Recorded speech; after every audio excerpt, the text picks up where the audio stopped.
nobody should think that they are too bad for God. Nobody should think that they have gone too far for God. Nobody should think that they have done so terrible that God will no longer want them. It is God himself that initiated the chase. When God started coming after man, that was when original sin was committed. God still came from heaven. The man was running. God was coming after the man. That man had covered himself with fig leaves. It was God that took an animal, slaughtered the animal, and used the skin of the animal to provide, number one, a durable cover for the man. Two, to establish the fact that without the shedding of blood, there can be no remission of sins. Fig leaves will not do. The first sacrifice, in order to begin to remedy the situation of man, was made by God. It was God that brought blood into that equation from the very first day. And I need you to know that if you will ever be right with God, it will be dependent on what God himself can do. We have the firewood,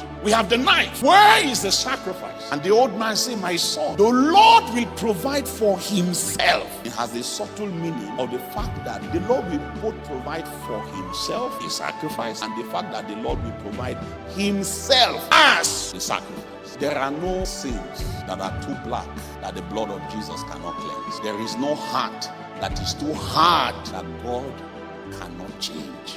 There is no life that is too far gone that God cannot rescue. From the very beginning, it was God coming after man. And I need you to know there is nothing you have done that God is not aware of. It is a terrible thing to slight the pursuits of God, the chase of God. That is to say, you are already the criminal. You are the criminal. You are the one that is in violation. Who should be coming back to say, I am sorry. Is there any way you can help me? You are the culprit. You are the one who is culpable. You are the criminal. Rather than God running after you to exact his pound of flesh, he is coming after you to save you. How much insult do you think it will constitute if in that situation you still keep running? Running away from the God who is running after you is a more serious sin than whatever sin is giving you the impetus to run in the first place. The thing you did that has separated between you and God is not as bad by running away from God when God is running after you.